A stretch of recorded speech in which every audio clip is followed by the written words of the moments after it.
হাসিনার সেই সংবাদ সম্মেলনে এবং সেখানে গিয়ে উপস্থিত হলেন। সেখানকার পরিবেশটা কেমন দেখলেন? আমরা অনলাইনে দেখলাম বিপুল সংখ্যক মানে মিলনায়তন ভর্তি সাংবাদিকেরা উপস্থিত। Spanish TV, Wall Street journal থেকে শুরু করে আসলে নানা মানে রয়টার্স তো সরাসরি সম্প্রচার করলো, ডয়চে ভ্যালে করলো। তো আমি আসলে জানতে চাই ওখানকার পরিবেশটা কেমন ছিল? মানে শেখ হাসিনা একজন ক্ষমতাচ্যুত নেত্রী, তার সংবাদ সম্মেলনে এই ভিড়ের কারণ কি মনে হলো আপনার? দেখুন, শেখ হাসিনা ক্ষমতাচ্যুত হয়েছেন, কিন্তু তিনি তো সবসময়ই আলোচনায় আছেন। আপনি যদি নিউজ ভ্যালু চিন্তা করেন, সেখানে দেখবেন যে সবচেয়ে বেশি কি নিয়ে আলোচনা হচ্ছে? শেখ হাসিনাকে নিয়ে আলোচনা হচ্ছে। তার মানে তার নিউজ ভ্যালু কোনো অংশে তো কমেইনি, বরং আগের তুলনায় অনেক বেশি প্রাসঙ্গিক, অনেক বেশি বেড়েছে। একথা তো সত্য যে বাংলাদেশের মানে একদম যদি গড়পড়তা হিসেব করেন, তাহলে বাংলাদেশের অর্ধেক মানুষ আওয়ামী লীগ করে, অর্ধেক মানুষ হয় বিএনপি করে, নয় জামাত করে, একটা এন্টি আওয়ামী লীগ। এই দুটা আপনি সহজভাবে ভাগ করতে পারেন। তো সেদিক থেকে একটা দেশের অর্ধেক জনগোষ্ঠীকে, এখন আমার ধারণা বাংলাদেশে যতটুকু কথা আমি বলি, মানুষের যে ফিডব্যাক পাই, তাতে করে বলতে পারি যে সেই 50%, এখন মোর দেন 50% মানুষ এখন আসলে আওয়ামী লীগের দিকে, বিশেষ করে শেখ হাসিনার দিকে তাকিয়ে আছে। আমি আওয়ামী লীগের দিকে তাকিয়ে আছে না বলে, বরং আমি বলবো শেখ হাসিনার দিকে তাকিয়ে আছে। তারা যতটা না আওয়ামী লীগকে চায়, তার চেয়ে অনেক বেশি চায় শেখ হাসিনাকে। মানে এই পার্থক্যটা আমি করছি এই কারণে যে আওয়ামী লীগকে নিয়ে যতটা না আলোচনা হয়, তার চেয়ে অনেক বেশি আলোচনা আসে শেখ হাসিনা তাকে নিজেকে নিয়ে। মানে একজন নেতা, তিনি যে সবকিছুকে ছাপিয়ে, এমনকি দলকে ছাপিয়ে আহ বড় হয়ে যেতে পারেন, আমার মনে হয় শেখ হাসিনা একটা ঐতিহাসিক ভাবে নিজের পার্সোনালিটি, নিজের নেতৃত্ব এমন ভাবে তৈরি করেছেন যে মানুষের কাছে তিনি নিজেই একটা এত গুরুতর গুরুত্বপূর্ণ একটি বিষয়। এটি একটা বিষয়। সেই দিক থেকে আহ যেহেতু ভারতবর্ষ একটা, আপনি জানেন যে তারা পৃথিবীর মধ্যে এখন একটা সুপার পাওয়ারের কাছাকাছি চলে গেছে। তাদের গুরুত্ব অপরিসীম, এবং পৃথিবীর এমন হেন কোনো গণমাধ্যম নেই যে ভারতে নেই। তাদের প্রত্যেকেরই ব্যুরো আছে, এবং খুব ইম্পর্ট্যান্ট একটা জায়গা দিল্লি। ফলে পৃথিবীর সব গুরুত্বপূর্ণ গণমাধ্যম যে ওখানে, যেমন ওখানে আছে, গণমাধ্যম থাকা মানে তাদের প্রতিনিধি থাকা। এবং বাংলাদেশের ঘটনাটি এখনো কিন্তু আনসলভড, কারণ বাংলাদেশের রাজনীতিতে আওয়ামী লীগ বিহীন বাংলাদেশের রাজনীতি মানে একটা ভারসাম্যহীন রাজনীতি। ফলে সবার তো নজর ওখানে থাকবেই। আর যেখানে আগে থেকেই বলা হয়েছিল যে শেখ হাসিনা সেখানে প্রেস কনফারেন্স করবেন এবং তিনি সরাসরি প্রশ্ন উত্তর দেবেন, এটি সাংবাদিকদের মধ্যে আমি দেখেছি তারা নিশ্চিত ছিলেন না যে সত্যিই শেখ হাসিনা সেখানে বক্তব্য রাখবেন। এটি নিয়ে অনেকের মধ্যে জল্পনা কল্পনা ছিল। কেউ বলছিলেন আগের বার যেহেতু রেকর্ডেড হয়েছে, এবারও রেকর্ডেড হবে। আবার কেউ বলছেন যে না, তিনি বক্তব্য রাখবেন কিন্তু প্রশ্নোত্তর পর্ব করবেন না। আবার কেউ বলেছেন না, তিনি ফলে সবকিছু মিলিয়ে একটা একটা ধোঁয়াশা ছিল তিনি সত্যি সত্যি হাজির হবেন কিনা এবং সাংবাদিকদের প্রশ্নের উত্তর দেবেন কিনা। ফলে তিনি যখন অনুষ্ঠানের শুরুতেই, আমি দেখেছি একদম শুরুতেই যখন অনলাইনে সবাই জয়েন হচ্ছিল একে একে, প্রথম দিকেই কিন্তু শেখ হাসিনা জয়েন করেছেন, আমি স্ক্রিনে তার নামটি দেখেছি। এবং এই প্রেস কনফারেন্স নিয়ে শুধু সাংবাদিক না, আমি দেখেছি লাইভ লাইভে, ধরেন আমি যখন প্রশ্নটি রাখছিলাম তখন প্রায় 3.5 লাখ মানুষ লাইভ দেখছে। It's not a matter of joke. তার মানে অসংখ্য মানুষের আগ্রহ, এই সময়ের জন্য তারা অপেক্ষা করেছিলেন, বসেছিলেন। পরবর্তীতে আমাকে কেউ কেউ বলেছেন যে নেত্রী যদি একটু বাংলায় বলতেন, আপা যদি একটু বাংলায় বলতেন, আপনি তো তাকে একটু বাংলায় বলার অনুরোধ করতে পারতেন, এরকমও শুনেছি। তার মানে মানুষ তার কথা শুনতে চায়, তাকে দেখতে চায়। আমি শুধু ভাবি তার কণ্ঠস্বর শুনে মানুষ এরকম করে উজ্জীবিত হয়, তাকে দেখলে, এক নজর দেখলে তাকে মানুষ তো দিশেহারা হয়ে যাবে। আমি এরকম ফিল করেছি, এবং তার কণ্ঠে যে কনফিডেন্স আমি দেখেছি। কনফারেন্স শুরুর আগেও দুই একজন আয়োজকদের সঙ্গে তার কথোপকথন আমি শুনেছি, কথা চালাচালির টেক্সট আমি দেখেছি। She is so confident. তিনি সবসময় আত্মবিশ্বাসী, কিন্তু এতটা আত্মবিশ্বাসী এবং এতটা প্রাণোচ্ছল তাকে মনে হয়েছে যে এটি অনেকের জন্যই ভাবা একটু কঠিন, কিন্তু তিনি অত্যন্ত আত্মবিশ্বাসী এবং খুব দৃঢ় চিত্তে তিনি বলছেন তিনি যাবেনই। এবং তার এই সবকিছু পর্যবেক্ষণ করে আমার মনে হয়েছে যে আহ, তিনি যে যাবেন এই ব্যাপারে সন্দেহের বিন্দুমাত্র অবকাশ নেই আর কি। মানে ওই যে প্রাণোচ্ছলের কথা বলছেন, আপনার প্রশ্নটা আপনি যখন করলেন তখনই কিন্তু তাঁর পুত্র সজীব ওয়াজেদ জয় বললেন যে এই উত্তর তো মা দিতে পারবেন যে তিনি কবে ফিরবেন, মানে সুনির্দিষ্ট তারিখ চাইলেন যখন আপনি। এবং শেখ হাসিনা ওই যে একটা আছে না যে তার এক রকমের মানে হাসতে হাসতে সে আমি আছি বলা, তো ওটা থেকে ফিরে এসে বক্তব্যটা মানে বলতে শুরু করলেন, আপনার প্রশ্নের উত্তর দিতে শুরু করলেন। মানে একেবারেই মানে তার যে স্বাভাবিক, মানে তাকে একদম এত আত্মবিশ্বাসী, উচ্ছল, এবং মনে হয়েছে যে তিনিও মানে আমার মনে হয়েছে যে তিনি বোধহয় যে দেশে ফিরবেন এই ঘোষণাটুকু দিয়ে দিয়ে এবং ডিসেম্বরের মধ্যেই ফিরবেন এটা বলে ফেলে তারও একটা ভার নেমে গেছে। জি মানে তিনি তিনি তো সিদ্ধান্ত নিয়ে ফেলেছেন ফিরবেনই। জি, তিনি তো সেদিনের প্রেস কনফারেন্সেও বলেছেন যে আমি তো জানি না যে আমি ভারতে যাচ্ছি। আমি জানি যে আমি টুঙ্গিপাড়াতে যাচ্ছি। তাই না? সেদিনও কিন্তু তিনি এটি মেনশন করেছেন অন্য একজন সাংবাদিকের প্রশ্নের উত্তরে। তো তিনি উম তিনি কোনদিনও আমি দেখিনি যে কোনো প্রশ্নকে তিনি ভয় পেয়েছেন কিংবা এড়িয়ে যেতে চেয়েছেন। বরং প্রশ্নকে তিনি সবসময় এনকারেজ করেছেন এবং প্রশ্নের মুখ থেকে প্রশ্ন বের হওয়ার আগে উত্তর তিনি দিতে অনেক পারঙ্গম, আপনি দেখেছেন বিভিন্ন সময়ই। ঠিক একদমই তাকে কোনোভাবে কোনো ব্যতিক্রম মনে হয়নি। তিনি যখন শুধুই আওয়ামী লীগের সভানেত্রী ছিলেন, তখন যেরকম স্বতঃস্ফূর্ত ছিলেন, তিনি এত লম্বা সময় প্রধানমন্ত্রী হিসেবে দায়িত্ব পালন করেছেন, তখনও যে স্বতঃস্ফূর্ততা দেখিয়েছেন, আমি তার কোনো ব্যতিক্রম দেখিনি। বাংলাদেশে তো সম্ভবত তিনিই একমাত্র প্রধানমন্ত্রী যিনি সাংবাদিকদের সরাসরি প্রশ্নোত্তর পর্বের আয়োজন করেছেন।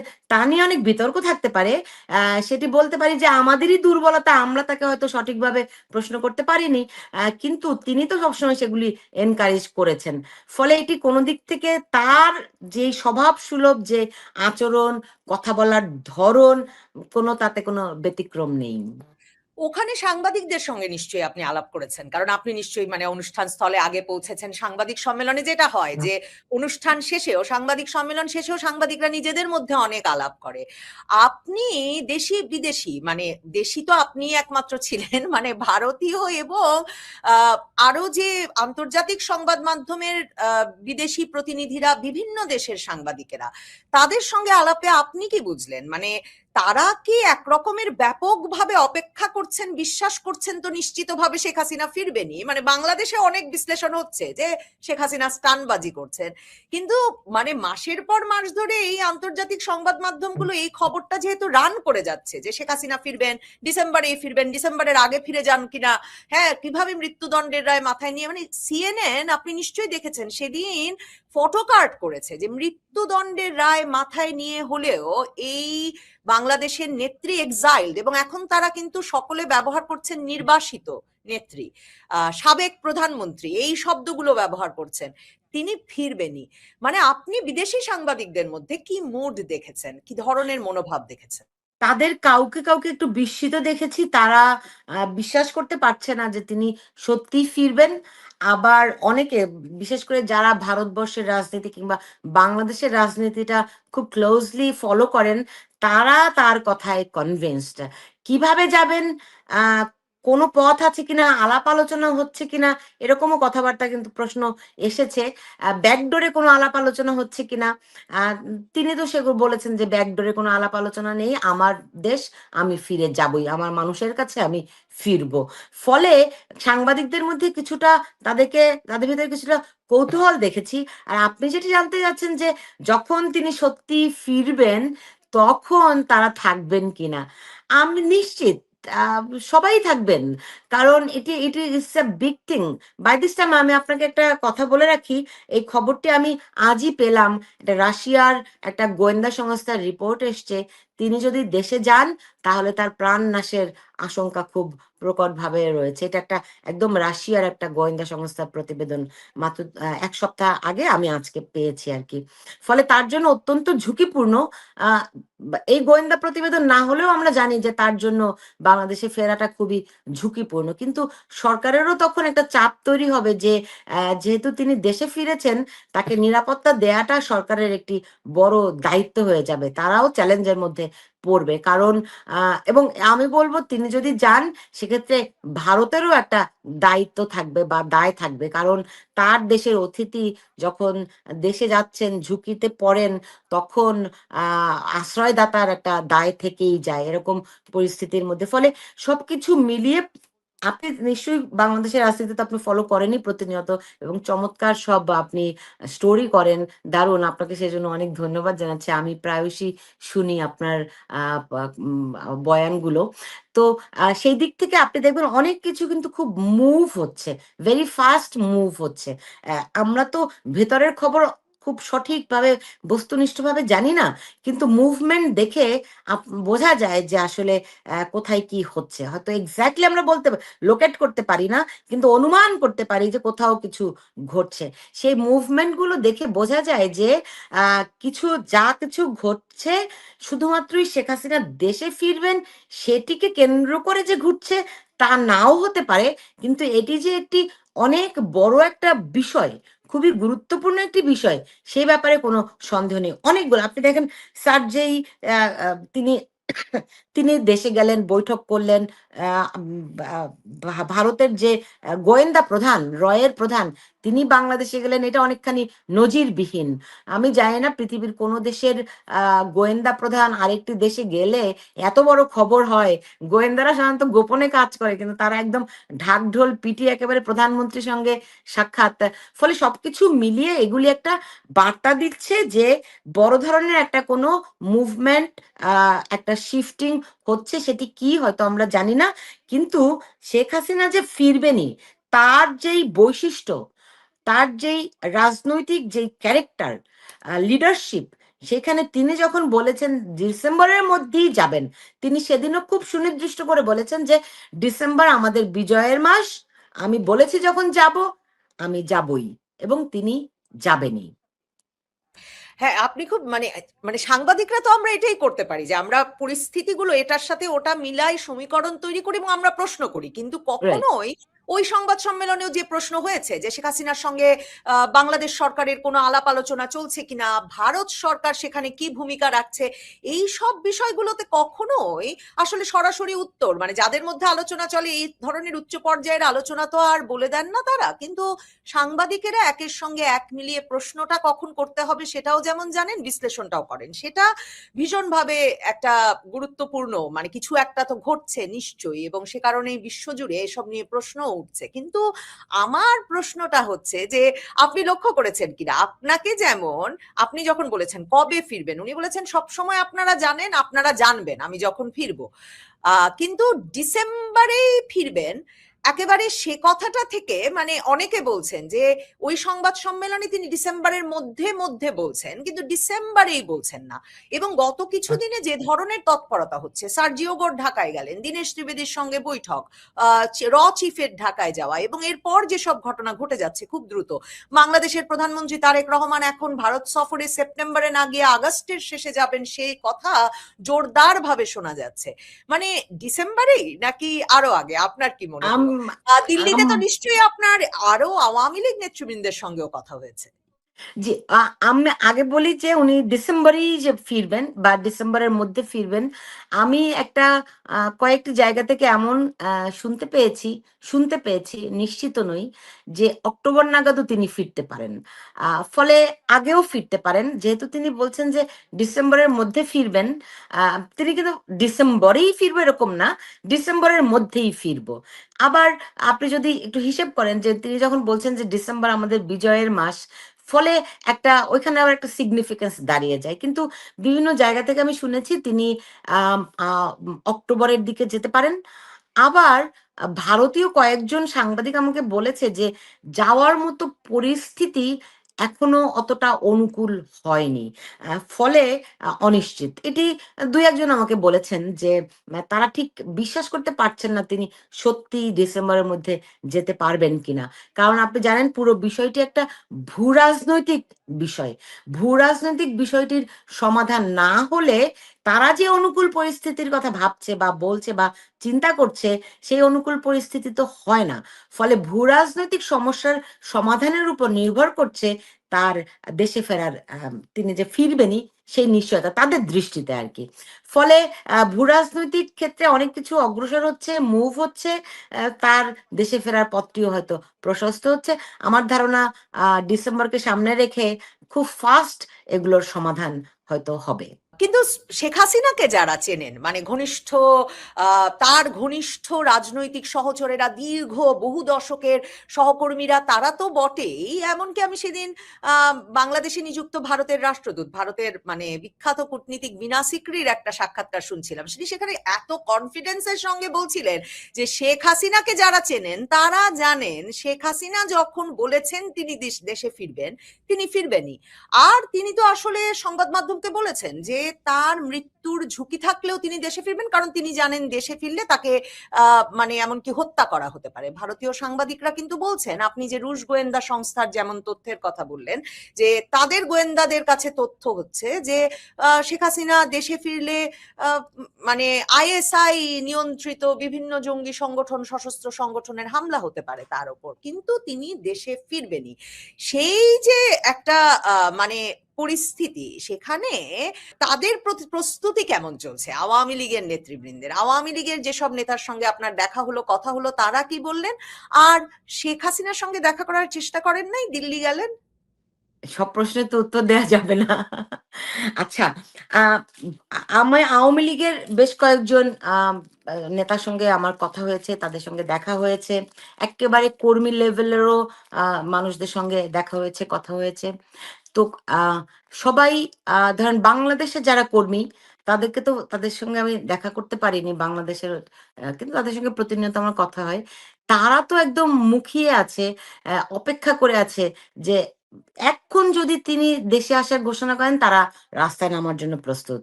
আর কলকাতায় শীর্ষ নেতারা যারা রয়েছেন, আ তাদেরও তাদেরও প্রস্তুতি আমি দেখেছি। তারা এখন অলমোস্ট প্রতিদিন বৈঠক করছেন। তারা কর্মপরিকল্পনা নির্ধারণ করছেন। আমি ঠিক জানি না কি ধরনের বৈঠকগুলোতে আলোচনা হচ্ছে। কিন্তু যতটুকু আমি শুনেছি, তারা কিছু কর্মপরিকল্পনা নির্ধারণ করছেন। আ সবগুলো জেলায়, জেলায় একেবারে ইউনিয়ন পর্যন্ত তারা সমন্বয় করার চেষ্টা করছেন। অনেক জায়গা থেকে অনেক রকম গ্যাপ আছে আপনারা জানেন। সেই গ্যাপগুলো পূরণ করার চেষ্টা হচ্ছে।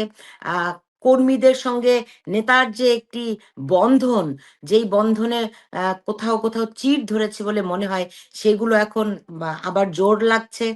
তারা ঐক্যবদ্ধ হচ্ছে এবং ঐক্যবদ্ধ আওয়ামী লীগের চেয়ে তো শক্তিশালী আর কিছুই নয়। আর বিরোধী দলের আওয়ামী লীগ মানে হচ্ছে গিয়ে উম ক্ষমতাসীন আওয়ামী লীগের চেয়ে অনেক, অনেক বেশি শক্তিশালী। ফলে তারা এক ধরনের প্রস্তুতি নিচ্ছে। সেটি আমি হয়তো খুব সুনির্দিষ্ট করে কি ধরনের প্রস্তুতি নিচ্ছে বলতে পারব না। কিন্তু আমি দেখেছি তারা এখন প্রতিদিন বৈঠক করে। বিশেষ করে কলকাতায় আমি দেখেছি শীর্ষ নেতারা প্রতিদিনই বৈঠকে মিলিত হচ্ছেন এবং পরিস্থিতি নিয়ে তারা তাদের করণীয় কি সেগুলো নির্ধারণ করছেন, কর্মীদেরকে উৎসাহিত করছেন এবং কোথায় কার কি ঘাটতি আছে সেগুলো যেমন আত্মমূল্যায়ন করছেন, তেমনি একইভাবে তারা সামনে কিভাবে এগোনো যায়, ভুল ভ্রান্তি কাটিয়ে যেই কর্মীদের সঙ্গে নেতাদের যেই দূরত্বর জায়গাগুলো আছে, সেইগুলোকে কমিয়ে মিটিয়ে কিভাবে সামনে এগোনো যায়, তারা সেই চেষ্টাটি করছেন। মানে সুলতানা রহমান, তাহলে ধরেন এখন একটা সাংবাদিক হিসেবে মানে এই প্রশ্নটা তো করতেই হয় যে ভারত সরকারের পুরোপুরি সমর্থনে, সহযোগিতায় যে তাহলে ভারতে বসে আওয়ামী লীগের নেতৃত্ব একেবারে ওই যে দেশে ফেরার আগে ব্যাপক সংগঠনের কাজ করছেন, রাজনৈতিক কার্যক্রম পরিচালনা করছেন, সেটা তো তার মানে স্পষ্ট। আপনি যে নিউ ইয়র্ক থেকে ভারত গেলেন, ভারত গিয়ে একটা সংবাদ সম্মেলনে যোগ দিতে পারলেন, মানে এটা তো আসলে কোনো দেশের সরকার, গোয়েন্দা সংস্থা, আইন শৃঙ্খলা রক্ষাকারী বাহিনী এদের সমর্থন ছাড়া বা মানে এটা তো আসলে সম্ভব হয় না। ভারত সরকারের ওই সমর্থনের জায়গাটা আপনি খুব ভালো মতো টের পেলেন ভারত গিয়ে? সেটা আপনি বায়বীয় ভাবে তো বলাই যায় ডেফিনেটলি। একটি দেশের সমর্থন না থাকলে তো আর অনেক কর্মকাণ্ডই করা যায় না, এটি যেমন সত্য। আবার সে এটা নিয়ে মাথা ঘামালো না, কারণ একটি প্রেস কনফারেন্স করার অধিকার তো সবারই আছে, তাই না? একজন যে একজন আসামি, তারও এই অধিকারটি আছে, তার পরিবারের আছে। ফলে সেখানে বাধা দেওয়া তো একটি মানবাধিকার লঙ্ঘন। এবং ভারতবর্ষ একটি গণতান্ত্রিক দেশ। সেখানে শেখ হাসিনাকে তারা আশ্রয় দিয়েছেন, সেটি সব দল পার্লামেন্টে ঐক্যবদ্ধ হয়ে তারা আশ্রয় দিয়েছেন, তাই না?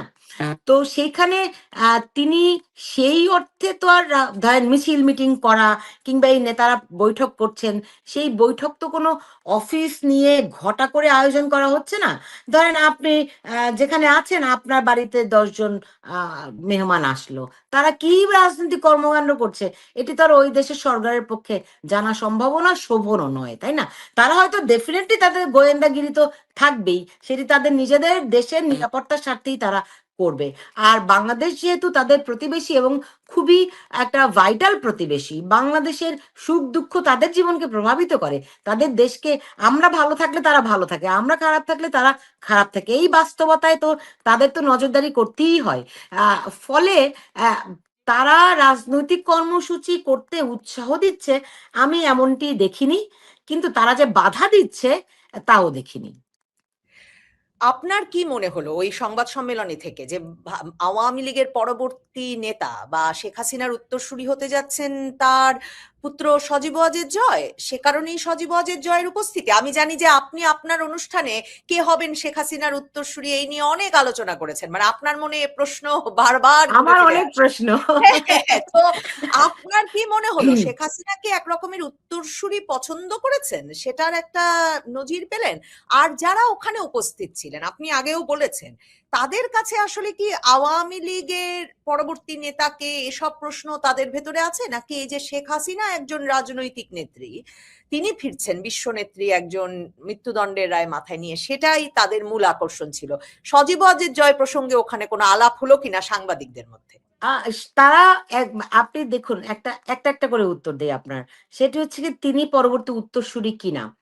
আপনি দেখবেন যে প্রশ্নোত্তর পর্বের জন্য আহ উম, জয় সজীব ওয়াজেদ জয় প্রস্তুত হয়ে এসেছিলেন যে তিনি প্রশ্নের উত্তর দেবেন, কিংবা তিনি দুই একবার বলেছেন মা হয়তো চায় যে এই প্রশ্নটির উত্তর আমি দেই। মানে তার মানে একটা সমঝোতা তো আছেই, যে যেই রাজনীতি থেকে সরাসরি মানে না হলেও খানিকটা বিচ্ছিন্নতায় ছিলেন সজীব ওয়াজেদ জয়। আহ, আমি তো বোধ করি যে তাকে অনেক আগেই, তিনি যখন দেশে ফিরেছিলেন তখন থেকে তাকে কমিটিতে রাখা, তাকে গ্রুমিং করা সাংগঠনিক দিক থেকে, সেই কাজগুলো হয়নি। বা গত 10 বছর হয়েছে কিনা আমি জানি না, কিন্তু আমি যখন দেশে ছিলাম আমি তখন দেখেছি তাকে সাংগঠনিকভাবে তিনি কোথাও কোনো পদে দায়িত্বে তো ছিলেন না, এটি তো জানি আমরা। তিনি হয়তো প্রধানমন্ত্রীর আইসিটি উপদেষ্টা ছিলেন, কিন্তু আওয়ামী লীগের যে সংগঠন, সেই সংগঠনে তার কোনো পদ কিন্তু নেই। ফলে ওই রংপুরে জায়গাটা, আছে, তার বাবার বাড়ির ওখানে তিনি রংপুরের আওয়ামী লীগে তার একটা পদ আছে, 2015-16 দিকে সম্ভবত কি সংবাদও পদ, তিনি হয়েছে। মেম্বার, তিনি হ্যাঁ, হ্যাঁ। আওয়ামী লীগের সদস্য। তো আওয়ামী লীগের কোটি কোটি সদস্য আছে, হ্যাঁ। তো তাকে একটা দায়িত্ব দিয়ে ধীরে ধীরে ওই ওই একদম যেহেতু তিনি বিদেশে বড় হয়েছেন, একেবারে সাধারণ মানুষের সঙ্গে কিভাবে ডিল করতে হয়, ওই জায়গাটাতে তাকে একটু তৈরি করা, হয়তো ওই সুযোগটি তাকে দেয়া উচিত ছিল, তাহলে তার নেতৃত্বটি আরো বলিষ্ঠভাবে হয়তো আমরা দেখতে পেতাম। কিন্তু সেদিন তিনি যেই চমৎকার ভাবে বক্তব্যগুলো দিয়েছেন, প্রশ্নের উত্তরগুলো দিয়েছেন, সেটি আমার মনে হয়েছে দারুণ। তিনি অনেক ম্যাচিউরড, এবং শেখ হাসিনা হয়তো চান যে জয় এখন দায়িত্ব নিক, কারণ তিনি জয়কে ফ্লোর দিচ্ছেন, এবং জয় বলছেন মা হয়তো চায় যে আমি এই প্রশ্নটির উত্তর দেই, তাই না? তার মানে এখানে একটা হয়তো সেই লাইনটা, লাইন অফ লিডারশিপ, সেটার একটা রিফ্লেকশন আমার কাছে মনে হয়েছে। হয়তো জয় ধীরে ধীরে সামনে আসতে পারে। আর কে উত্তরসূরি হবেন এই নিয়ে সাংবাদিকরা তো কেউ কোনো প্রশ্ন করেননি, কিন্তু না, সবারই আগ্রহ ছিল যে তিনি যে দেশে ফিরবেন, সেই ফেরার প্রস্তুতি নিয়ে, সেই ফিরতে তার উপরে যে মৃত্যুদণ্ড আছে, সেই দণ্ড নিয়ে তিনি কিভাবে ফিরবেন, কিংবা এই সরকারের সঙ্গে কোনো আলাপ আলোচনা। মূল প্রশ্ন দেখুন, আমি আগে বলেছি না যে মানুষের আগ্রহ আওয়ামী লীগ না, মানুষের আগ্রহ শেখ হাসিনা। তিনি নিজে এত বড় একটি পাওয়ার হাউস যে অন্য কোনো প্রশ্ন কারো মাথায় আসে না। তিনি কি করবেন, তিনি কিভাবে তার দলকে আবার পুনঃপ্রতিষ্ঠিত করবেন, সেটি মানুষের আগ্রহ। ফলে অন্য কে উত্তরসূরি হবেন, সেই প্রশ্ন হয়তো বিদেশি সাংবাদিকদেরও মাথায় আসে না। সুলতানা রহমান, শেষ প্রশ্ন, মানে আপনার ব্যক্তিগত অনুভূতির কিছু যদি শেয়ার করতে চান, কারণ আসলে তো এটা একটা মানে আপনি বলেছেন সে তখন প্রশ্ন করতে গিয়ে যে আপনি ইমোশনাল হয়ে যাচ্ছেন, কিছুটা আবেগপ্রবণ হয়ে যাচ্ছেন, কারণ মানে ওই যে প্রশ্ন করবেন, আপনি জানেন ওপারে শেখ হাসিনা আছেন, মানে যেই শেখ হাসিনা আসলে সাংবাদিকরা সরাসরি প্রশ্ন করতেন, মানে তার একেবারে রাজনীতি জীবনের শুরু থেকে ৮০-র দশক থেকে সাংবাদিকরা সব সময় তাকে প্রশ্ন করবার জন্য প্রস্তুত পেয়েছেন, কিন্তু এই যে এত ২ বছর পর আসলে রেকর্ডেড মানে কোনো বক্তব্য নয়, আপনি তাকে ওপারে দেখতে পাচ্ছেন, তিনি কানেক্টেড, এবং শেষ পর্যন্ত উনি এসে না না আমি আছি, না আমি আছি, আই এম হিয়ার বলে উত্তর দেওয়া শুরু করলেন।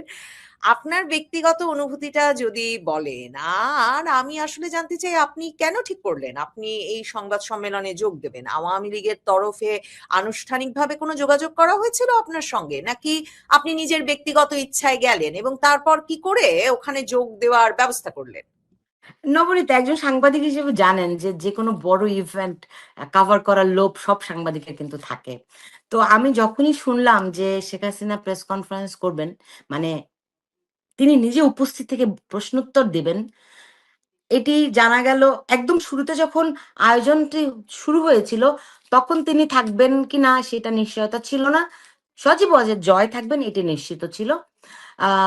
পরে তার নামটাও যুক্ত হয়েছে, এবং তারও পরে গিয়ে যুক্ত হয়েছে তিনি প্রেস কনফারেন্সে সাংবাদিকদের প্রশ্নের উত্তর দেবেন। আমি যখন এটি জানতে পেরেছি, তখন আমি লোভ সামলাতে পারিনি। আমি তখন এর মধ্যে আরেকজন একজন অন অ্যারাইভাল ভিসা চেয়েছিল, উনি পান নাই। ফলে আমি আর ওই ঝুঁকিটাও নেইনি। কারণ আপনি জানেন যে এখান থেকে অনেক দূরে, নিউ ইয়র্ক থেকে অনেক টাকা পয়সারও ব্যাপার আছে।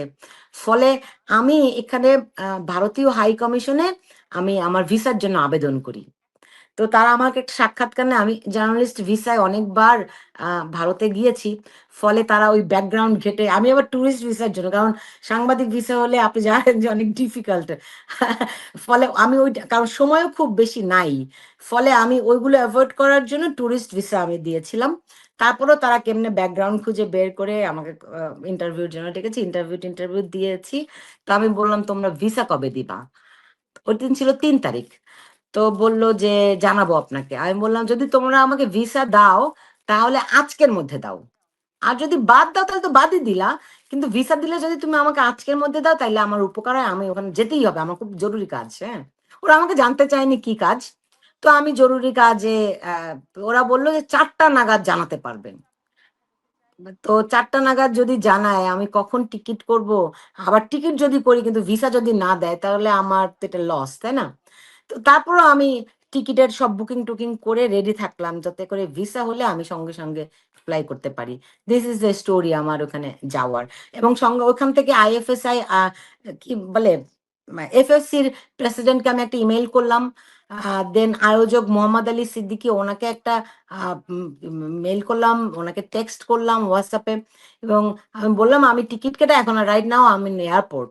তো উনি বললেন, বাই দিস টাইম আমাকে আরো ২-১ জন আমার কলকাতা থেকে, ইয়া দিল্লি থেকে ২-১ জন সাংবাদিক বন্ধু জানালো যে তুমি যে আসছো, এখানে তো রিজার্ভেশন শেষ হয়ে গেছে। হ্যাঁ, তখন শুনলাম আরো ২-১ জন সাংবাদিকের রিজার্ভেশন, যারা আর কি মোটামুটি আমাদের শো গুলোতে আসে, এরকম ২-১ জন সাংবাদিক, তাদেরও রিজার্ভেশন হয়নি। তো আমি মোহাম্মদ আলী সিদ্দিকী এবং এফএসসির প্রেসিডেন্ট দুজনকে খুব কঠিন করে বললাম যে আমি এখন এয়ারপোর্টে, আমাকে বসার জায়গা দেওয়া দেখেন, জাস্ট এক কোনায় একটু দাঁড়ানোর সুযোগ করে দেন, আর that's it, that's what I want, আর কিছু আমি চাই না। এই তো তারপরে প্লেন থেকে নেমে স্ট্রেট ওখানে চলে গেলাম প্রেস কনফারেন্সের ভেন্যুতে। ওখানে আরেকটা জিনিস আপনাকে বলিনি, ওখানে কিন্তু নিরাপত্তা ব্যবস্থা বেশ জোরদার ছিল। পুলিশ মোতায়েন করা ছিল চারদিকে, হ্যাঁ। ফলে বেশ মানে সিকিউরিটিটা টাইট ছিল, ভেতরে সবাই জায়গা হয়নি।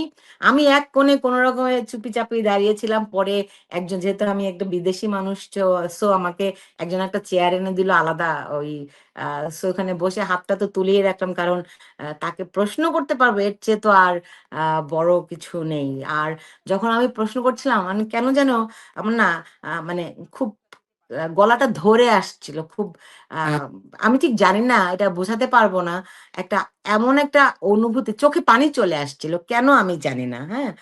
তো একটা একটা তীব্র একটা আবেগ কাজ করছিল। দেখুন, আমরা তো ৫ই আগস্টের পরে দেখেছি যে এর আগে, ৫ই আগস্টের আগে সবাই বলতো মুক্তিযুদ্ধকে আওয়ামী লীগ নিজের পকেটে নিয়ে নিয়েছে, তাই না? আওয়ামী লীগ এটি দিয়ে ব্যবসা করে, আওয়ামী লীগ এটা চেতনা ব্যবসা করে, কত কথা তারা বলেছে। কই ৫ই আগস্টের পরে তোমরা তো কেউ মুক্তিযুদ্ধকে ধারণ করলা না। ৫ই আগস্টের পরে তোমরা তো কেউ বললা না, এই যে দেখো আওয়ামী লীগের পকেট থেকে বের করে মুক্তিযুদ্ধ এখন আমাদের সবার। কই কেউ তো বললা না। ফলে আওয়ামী লীগই একমাত্র এই দেশের স্বাধীনতা, সার্বভৌমত্ব, মুক্তিযুদ্ধের যে গৌরব আমাদের, সেগুলোকে ধারণ করে।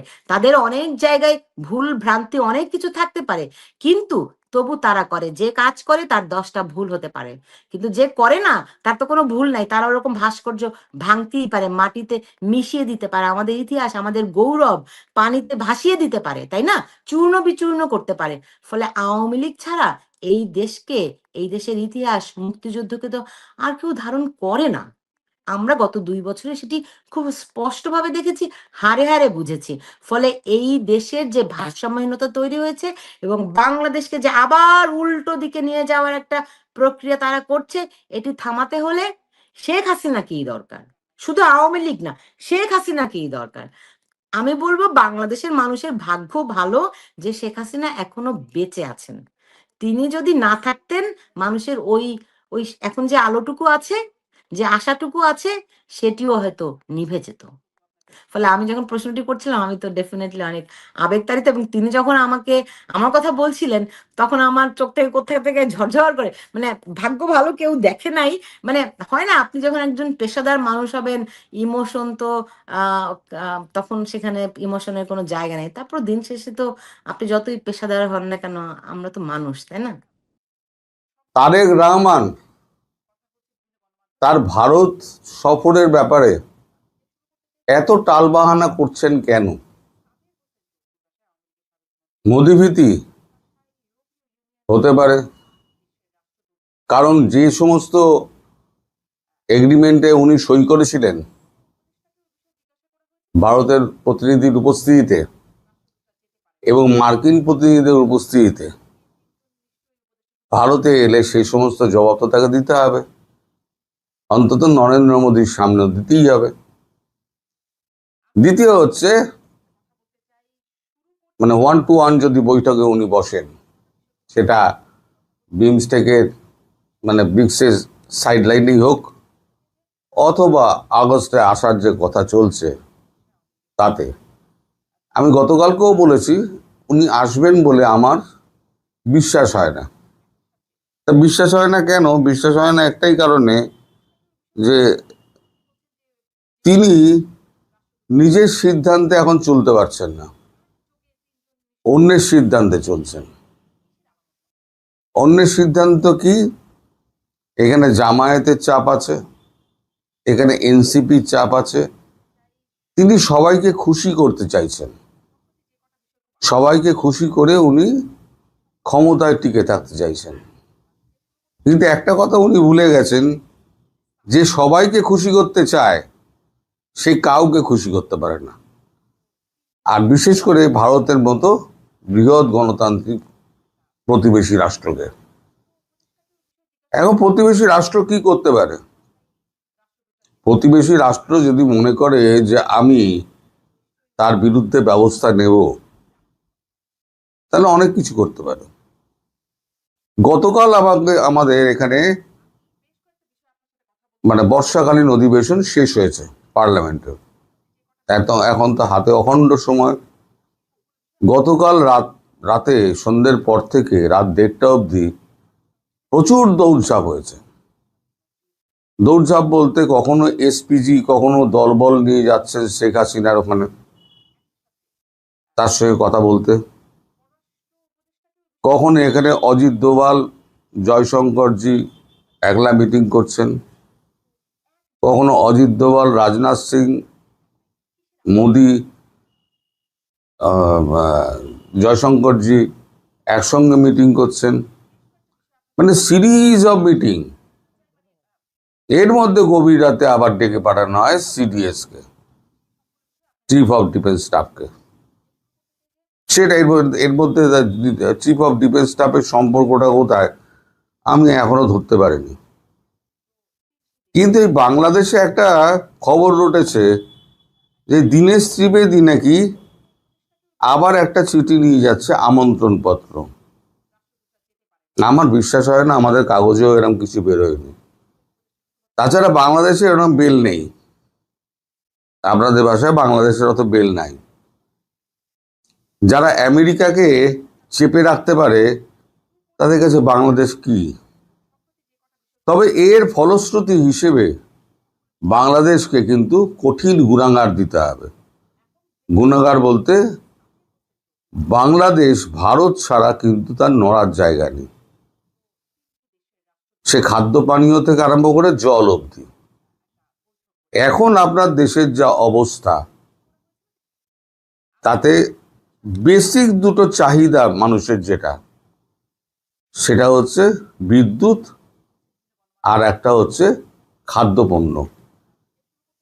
বিদ্যুৎ না থাকলে ট্যাঙ্কে জল উঠছে না, মোবাইল চার্জ হচ্ছে না, কোম্পানি বন্ধ হয়ে যাচ্ছে, তারপর আবার গ্যাসের সংকট, সিএনজির সংকট, পরিবহন কমে যাচ্ছে। ধরুন একটা মানুষ সকালবেলা ঘুম থেকে উঠে তার প্রথম কাজ কি হলো? দাঁত ব্রাশ করবে, সে টয়লেটে যাবে, প্রতিটা জায়গায় কিন্তু জল লাগছে। বাড়ির গৃহিণী, তিনি রান্না চড়াবেন, ট্যাঙ্কে জল নেই, কারণ কারেন্ট নেই, ট্যাঙ্কে জল উঠছে না, হাঁড়ি চড়ছে না। আপনি বাজারে যাবেন, গাদা গাদা টাকা নিয়ে যাবেন, থলে ভর্তি হবে না। ফিরে এসে আপনাকে ফাঁকা পেটে, ফাঁকা পকেটে হাঁটতে হাঁটতে আপনাকে অফিস পৌঁছাতে হবে। তার মধ্যে তো অর্ধেক বেকার হয়ে গেছে। শেখ হাসিনা যখন গেছিলেন তখন তো বিদ্যুতে স্বনির্ভর ছিল। তাহলে এই টুকু সাহেবকে বসিয়ে দিয়ে, যিনি আগের বারে সমস্ত কেচ্ছা বেচ্ছাগুলো করেছিলেন, তাকে আবার ওই পদে বসিয়ে দিয়ে তারেক রহমান কি প্রমাণ করতে চাইলেন? না, বাংলাদেশ কি গরু ছাগলের দেশ হয়ে গেছে না? বাংলাদেশের মানুষগুলো তাদেরকে নিয়ে যা পারবেন তাই করবেন। আপনাদের কি বলবো, তার মধ্যে আবার আশা করছেন যে ভারতবর্ষে নরেন্দ্র মোদী আবার দ্বিতীয়বার প্রধানমন্ত্রীকে আমন্ত্রণ জানিয়ে চিঠি লিখবেন। দ্বিতীয়বার না, তৃতীয়বার। একবার তো শুভেচ্ছা বার্তার সঙ্গে সঙ্গে একবার আমন্ত্রণ জানিয়েছিলেন, দ্বিতীয়বারে ব্যক্তিগতভাবে চিঠি দিয়েছিলেন, আমন্ত্রণ জানিয়েছেন, তৃতীয়বার বিমস্টেকের সভাপতি হিসেবে তাকে চিঠি দিয়ে আমন্ত্রণ জানিয়েছেন। আর কত পায়ে ধরতে হবে তারেক রহমানকে যে আপনি আসুন প্রভু, এসে আমাদের উদ্ধার করুন? আমি জানি না আসবে কিনা, আমি জানি না। তবে আপনাদের সে পররাষ্ট্র উপদেষ্টা আছে না, না প্রতিমন্ত্রী শামা ওবায়েদ, তিনি একটা প্রেস কনফারেন্স করেছেন। তা প্রেস কনফারেন্সটা আমি সাইডে তুলে দিচ্ছি, আপনার প্রেস কনফারেন্সটা দেখুন একবার। আছেন তার মধ্যেই যদি সব কিছু মেলে অবশ্যই ভারত সফর হবে, জাপান সফর হবে, সব সফরই হবে, সেটা দেখা যাক। আমি আবারও বলছি, আমরা সকল দেশ সফরের ক্ষেত্রেই আমরা বাংলাদেশ সরকার পজিটিভ আছে, কিন্তু এটা নির্ভর করবে মাননীয় প্রধানমন্ত্রীর সময়ের উপরে এবং দুই দেশের আলোচনার কতটুকু আগাচ্ছে সেটার। আমি বলি যে কোনো সময় যখন দুই দেশের প্রধান কথা বলেন, দ্বিপাক্ষিক আলোচনা হয়, তখন অনেক সমস্যা সমাধানেরই সুযোগ থাকে। সেই সুযোগটা তো আছেই, রয়ে গেছে, এবং ভারতের দিক থেকেও উচিত হবে সেই সুযোগের সদ্ব্যবহার করা।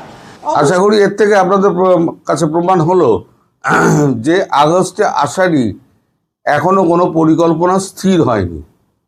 তুই নিজে মুখে বলছেন উনি নাকি জাপান সফর যাবেন, জাপানের প্রধানমন্ত্রীকে নাকি আমন্ত্রণ জানিয়েছেন, তিনিও নাকি আসবেন। সবই খাতায় কলমে। গাঁজাগুলিতে তো একেবারে ওস্তাদ, যেরাম পারে গাঁজাগুলি খাইয়ে দেয় লোককে। কিন্তু গাঁজাগুলি খাওয়ালেই তো আর লোকে তো আর আপনার হবে না, মানে ভিজবে না, চিড়ে ভিজবে না। আর এই যে আপনার যে শেখ হাসিনা যাচ্ছেন, যার ব্যাপারে এত দৌড়দৌড়ি চলছে, প্রাণান্তকর দৌড়দৌড়ি চলছে, তার মানে কি সময় কি একদম শেষ প্রান্তে এসে গেছে? কারণ মার্কিন যুক্তরাষ্ট্র আর দেরি করতে চাইছে না। লাস্ট যে মিটিংটা করে গেছিলেন আমাদের এখানে সার্জিও গোর, তিনি পরিষ্কার বলেছেন আমরা আর দেরি করতে চাইছি না। দেরিটার কারণ না, এ করার কারণটা হচ্ছে গিয়ে যত দেরি হবে তত ইরান যুদ্ধ তত পাকাবে, এবং ওখান থেকে একটা সম্মানজনক নিষ্কৃতি পেতে চাইছে আমেরিকা, আর সঙ্গে সঙ্গে ট্রেড ডিলটা।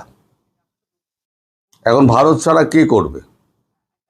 ভারত রাশিয়ার বন্ধু, চীনকে তো চীন তো আমাদের সাহায্য করবে না। রাশিয়া যদি চীনকে বলে তাহলে চীন কিন্তু চুপ করে যাবে, অস্ত্র সাহায্য করবে না। কিন্তু আবার ওদিকে ইউক্রেনকে বন্ধ করতে হবে, সেটা ওরা বলেছে, আমেরিকানরা বলেছে যে না আমরা ইউক্রেনের সাহায্যটা আমরা বন্ধ করে দেবো। তাহলে কি হলো?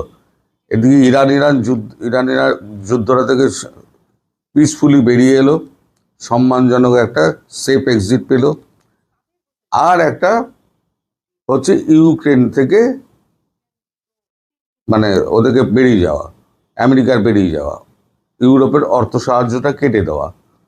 তাহলে আমি বলেছিলাম জেনেসি যেরকম পালাতে হবে, একেও লন্ডন পালাতে হবে।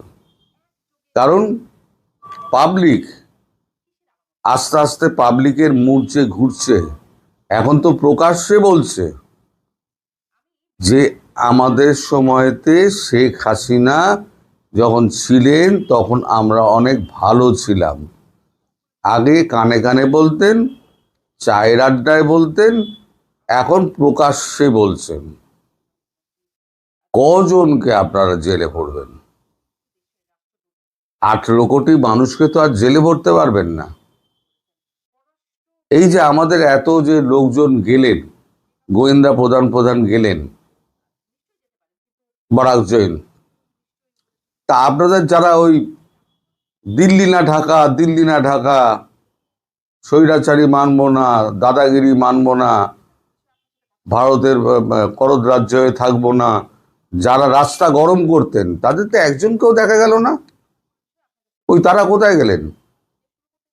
আসলে আমি বলেছি না কাগুজে বাঘ, এরা হচ্ছে কাগুজে বাঘ।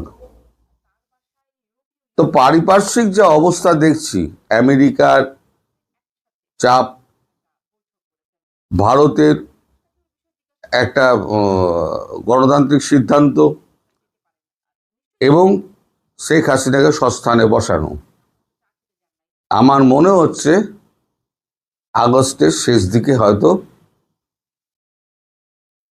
তারেক রহমান আসার সুযোগে পাবেন কিনা আমার সে বিষয়ে যথেষ্ট সন্দেহ আছে মশাই।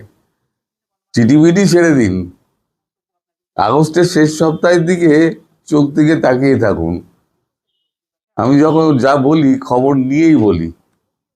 হ্যাঁ, হয়তো শেষ সপ্তাহ হলো না, সেপ্টেম্বরের প্রথম সপ্তাহ হলো, এরমই কিছু একটা হবে। তবে সময় খুব একটা বেশি দূরে নেই। শেখ হাসিনা মাথা উঁচু করে ফিরবেন, তার এগেনস্টে কোনো রকম আপনার ক্রিমিনাল মামলা যত আছে সেগুলো থাকবে না, সমস্ত উইথড্র হয়ে যাবে, একটা কিছু থাকবে না।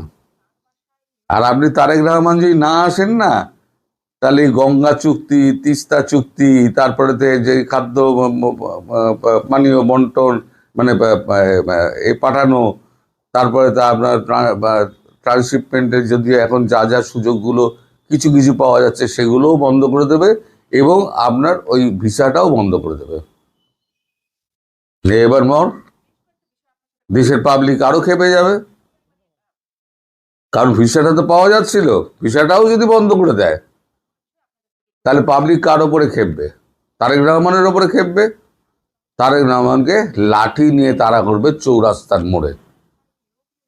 এবার দেখে নেবেন আমার কথাটা কতটা সত্যি হয় এবং কতটা বাজে কথা হয়।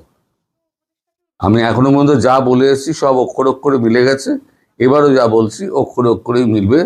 আমাদের প্রধানমন্ত্রীর ভারত সফর নিয়ে যখন চতুর্দিকে আলোচনা চলছে এবং সরকারের ভেতর থেকেও ব্যাপারটা পরিষ্কার বোঝা যাচ্ছে যে প্রধানমন্ত্রী ভারত সফরে যাচ্ছেন এবং সেটা দ্বিপাক্ষিক সফরে এবং সেটা এ মাসে, ব্যাপারগুলো যখন প্রায় নিশ্চিত তখন বিরোধী দলের মধ্যে এক ধরনের আশঙ্কা তৈরি হয়েছে। সেই আশঙ্কাটা হচ্ছে যে বর্তমান সরকারও ভারতের সঙ্গে এক ধরনের সমঝোতা তৈরি করে ফেলে কিনা, যে সমঝোতা বর্তমান সংসদের বিরোধী দলের জন্য খুবই বাজে পরিস্থিতির জন্ম দিতে পারে। সেই আশঙ্কা থেকেই বোধহয় নাহিদ ইসলাম একটু ভাষাগত গোলমেলে অবস্থা তৈরি করলেন। তিনি বললেন যে শেখ হাসিনাকে ফিরিয়ে দেয়া, শেখ হাসিনার ব্যাপারে সিদ্ধান্ত না হওয়া পর্যন্ত প্রধানমন্ত্রীকে ভারতে যেতে দেয়া হবে না, অর্থাৎ ভারত যেতে পারবেন না। মানে ব্যাপারটা এরকম, ভারত যেতে পারবেন না এটা বলছেন। তার মানে নাহিদ ইসলাম প্রধানমন্ত্রীকে হয়তো নির্দেশ দিচ্ছেন যে এই অনুমতি আপনি পাবেন না। নাহিদ ইসলাম কিংবা বিরোধী দল কি এরকম নির্দেশ দেওয়ার ক্ষমতা রাখেন, কিংবা বর্তমান প্রধানমন্ত্রী কি বিরোধী দল কি বলছে সেটার উপরে সিদ্ধান্ত নেবেন? বিরোধী দল যেতে দিতে চায় না কিংবা যেতে যাওয়ার অনুমতি দেবে না, প্রধানমন্ত্রীর ভারত সফরের জন্য কি বিরোধী দলের অনুমতি প্রয়োজন হবে? কিংবা বাংলাদেশের সংবিধানে এরকম কোনো ক্লজ সন্নিবেশিত হয়েছে যে প্রধানমন্ত্রীকে কোথাও সফরে যেতে হলে বিরোধী দলের নেতা তাদের অনুমতি নিতে হবে, আনুষ্ঠানিকভাবে লিখিত দরখাস্ত দিতে হবে, প্রফেসর ইউনূসের মতো ওই যে বিখ্যাত দরখাস্ত, সেই দরখাস্ত লিখতে হবে? চলুন একটু আলোচনা করে বোঝার চেষ্টা করি যে নাহিদ ইসলাম আদতে কি বলছেন, আমরা ঠিকঠাক বুঝছি কিনা নাকি ভুল বুঝছি। থাকবেন পলিটিক্স টিভির নিয়মিত। ভারতের সাথে বাংলাদেশের সম্পর্ক কিভাবে নতুন করে নিরূপণ হবে, এই প্রশ্নের সমাধান না হওয়া পর্যন্ত তারেক রহমান ভারতে যেতে পারবেন না। নতুন রাজনৈতিক বন্দোবস্ত এই সংজ্ঞার মধ্যে কি দেশের সর্বোচ্চ সরকারের সর্বোচ্চ পদে যিনি আসেন তাকে বিন্দুমাত্র সম্মান করার ব্যাপারগুলো নেই? সবাইকে অসম্মান করার বন্দোবস্তই কি নতুন রাজনৈতিক বন্দোবস্ত? আমরা বুঝতে পারি না। তিনি বলছেন যে শাহবাগে নিহত শরীফ ওসমান হাদির সংগঠন ইনকিলাব মঞ্চের দ্বিতীয় প্রতিষ্ঠাবার্ষিকী উপলক্ষে অনুষ্ঠানে তিনি এই কথা বলেছেন। অবশ্য ইনকিলাব মঞ্চের অনুষ্ঠানে গেলে তো রক্ত আরও বেশি গরম হয়ে যাওয়ার কথা, কারণ হাদি যার এই প্রতিষ্ঠান তিনি তো রক্ত গরম করা কথাবার্তাই বলেছেন, শাউমাউ ছিঁড়ে দিতে চেয়েছেন। তো শাউমাউ ছিঁড়ে দেওয়ার উত্তরাধিকারীরা মাননীয় প্রধানমন্ত্রীকে তারেক রহমান বলবেন, তারেক রহমান যেতে পারবেন না এরকম আদেশের স্বরে বলবেন, এটাই তো স্বাভাবিক। এবং এটাকেই আমরা নতুন রাজনৈতিক বন্দোবস্ত এবং দারুণ রাজনৈতিক বন্দোবস্ত হিসেবেই মেনে নিতে বাধ্য হচ্ছি বোধহয়। ভারতের রাজধানী নয়াদিল্লিতে একটি সংবাদ সম্মেলনে গত 5 আগস্ট ভার্চুয়ালি যুক্ত হওয়া এই ব্যাপারগুলো এসেছে। ভারত সরকারের প্রত্যক্ষ পরোক্ষ সমর্থনে ওই প্রেস কনফারেন্স তিনি করেছেন। এটা নাহিদ ইসলামদের বক্তব্য, এটা সরকারেরও বক্তব্য। তিনি বলছেন ভারত সরকার সেই দায় নিচ্ছে না, শেখ হাসিনার প্রেস কনফারেন্সের দায় নিচ্ছে না, সেটিকে অস্বীকার করছে। চিন্তা করেন, 7 সিস্টার্সের কোনো একটি স্বাধীনতাকামী সংগঠন ঢাকায় একটি প্রেস কনফারেন্স করলো এবং বাংলাদেশ সরকার বলল এটার দায় আমাদের না, আমরা জানি না এটা কিভাবে হয়েছে, আমরা এটাকে সমর্থন করি না। এটা কি কেউ বিশ্বাস করবে? নাহিদের এই কথাতে যুক্তি আছে। ভারতে হচ্ছে, ভারত সরকার বলছে এটা আমরা জানি না, এটা বিশ্বাসযোগ্য না। শেখ হাসিনার সমস্ত কর্মকাণ্ডই যে ভারত সরকারের সমর্থনেই হচ্ছে, এটা বুঝতে আপনাকে বড় বিশেষজ্ঞ হতে হবে না। এটা নাহিদ ইসলামও বোঝেন, সবাই আমরা বুঝি। কিন্তু ভারত এটা অস্বীকার করছে কেন, রাজনীতির খেলাটা কোথায়, সেটা বোধহয় আমরা বুঝতে পারছি না কিংবা বুঝতে চাইছি না। তিনি বলছেন সুতরাং দিল্লিতে যে প্রেস কনফারেন্স হয়েছে সেটি ভারত সরকারের প্রত্যক্ষ এবং পরোক্ষ সমর্থনে হয়েছে। পরোক্ষ না, প্রত্যক্ষ সমর্থনেই হয়েছে। কারণ তাদের দেশে শেখ হাসিনা সংবাদ সম্মেলন করছেন, ঘটা করে অনলাইনে যুক্ত হয়ে একটি সাংবাদিকদের একটা ক্লাবে সেটা অনুষ্ঠিত হচ্ছে, সারা পৃথিবীর বড় বড় গণমাধ্যম সেটা লাইভ সম্প্রচার করছে। এত বড় একটা যজ্ঞ ভারত সরকারের অনুমতি ছাড়া হচ্ছে, এটা পাগলেও বিশ্বাস করবে না, আমরাও বিশ্বাস করি না, তাদের সমর্থনেই হয়েছে।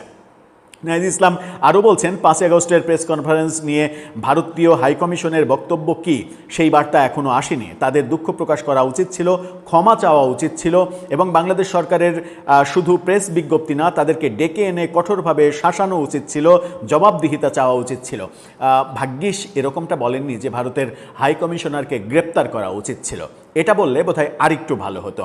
মানে যে কড়া ভাষায় সরকার প্রেস রিলিজ দিয়েছে, সেই কড়া ভাষারই সমালোচনা হচ্ছে যে লিখিত কোনো বক্তব্যে এরকম আলোচনার দুয়ার বন্ধ করে দেওয়ার শব্দ প্রয়োগ করা উচিত কিনা, সেরকম আলোচনা যখন হচ্ছে।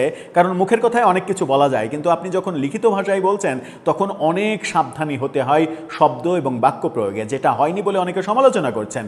কিন্তু নাহিদ ইসলাম তাতেও তুষ্ট না। তিনি যে ফর্মুলাগুলো দিচ্ছেন তার সঙ্গে বোধহয় ওই কি বলে যে ভারতের হাইকমিশনার দীনেশ ত্রিবেদীকে গ্রেপ্তার করার ব্যাপারটা থাকলে আরেকটু জমতো। যেমনটা তার সৈনিকরা প্রকাশ্যে বলছেন যে রয়ের প্রধানকে গ্রেপ্তার করতে হবে, এবং তার একজন সৈনিক জুলাই জাদুঘরে গিয়ে প্রকাশ্যে বলছেন যে রয়ের প্রধান তিনি জনসম্মুখে আসলেন না কেন, লুকিয়ে লুকিয়ে গেলেন কেন, জনসম্মুখে আসলে তার কি পরিণতি হতো সেটা আমরাই নির্ধারণ করতাম। এরকম বক্তব্য যখন তার কি বলবো যে সমর্থক গোষ্ঠী কিংবা কর্মী গোষ্ঠী, তার বাহিনী এগুলো বলছে, তখন কোনো কিছুই আসলে, কোনো বাক্যই আসলে মুখে আটকানোর কথা নয়। এই দীনেশ ত্রিবেদীকে গ্রেপ্তার করা উচিত, গ্রেপ্তার করে ভারতকে বলা উচিত যে একে ছাড়তে পারি শুধুমাত্র তুমি যদি শেখ হাসিনাকে আমার দেশে রেখে যাও। এরকম শর্ত দেওয়ার দাবি করলেও বোধহয় অবাক হওয়ার কিছু থাকবে না। আমার মনে হয় কি যে নতুন নতুন রাজনীতি করছেন তো তারা, আন্তর্জাতিক কূটনীতি সম্পর্কে এদের জ্ঞান এতটাই সীমাবদ্ধ যে কূটনীতির ভাষা কোনটা, রাজনীতির ভাষা কোনটা, এটা তারা বুঝে উঠতে পারছেন না। সরকার কূটনৈতিকভাবে সমাধান করার চেষ্টা করবে, এটাই স্বাভাবিক। সরকার তো এমন না, বিএনপি সরকার তো এমন না যে আপনার নাহিদ ইসলামের চাইতে এই বিএনপি আওয়ামী লীগ দ্বারা কম শোষিত হয়েছে, এমন তো না। বিএনপি 17 বছরে আওয়ামী লীগের দ্বারা যেভাবে শোষিত হয়েছে, আপনি নাহিদ ইসলামরা কোথায় ছিলেন? আপনার বিরুদ্ধে সেই অভিযোগ নেই, কিন্তু আপনার দলের অনেকের বিরুদ্ধেই তো সরাসরি, একেবারে শীর্ষ নেতা অনেকের বিরুদ্ধেই তো সরাসরি ছাত্রলীগের সঙ্গে রাজনীতি করার অভিযোগ রয়েছে, বড় বড় নেতাদের তো সেই অভিযোগ রয়েছে।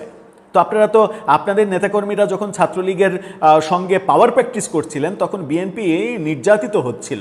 সেই বিএনপিকেই আপনি বলছেন যে এই ভাষায় কথা বলতে হবে, এটা করতে হবে, ওটা করতে হবে, যেন তারা রাষ্ট্র পরিচালনা বোঝেই না। আর 2 দিন রাজনীতি করতে এসে আপনি রাষ্ট্র পরিচালনার A to Z আপনি সবই মহাভারত, রাষ্ট্র পরিচালনার মহাভারত আপনার মুখস্থ হয়ে গেছে। আপনি এখন বিএনপিকে বলছেন যে এভাবে এভাবে কাজ করতে হবে। ব্যাপারটা খুবই হাস্যকর পর্যায়ে যাচ্ছে। এবং যখন বাক্যটা হচ্ছে তারেক রহমান যেতে পারবেন না, তারেক রহমান মাননীয় প্রধানমন্ত্রী না, তারেক রহমান যেতে পারবেন না, এই শিষ্ট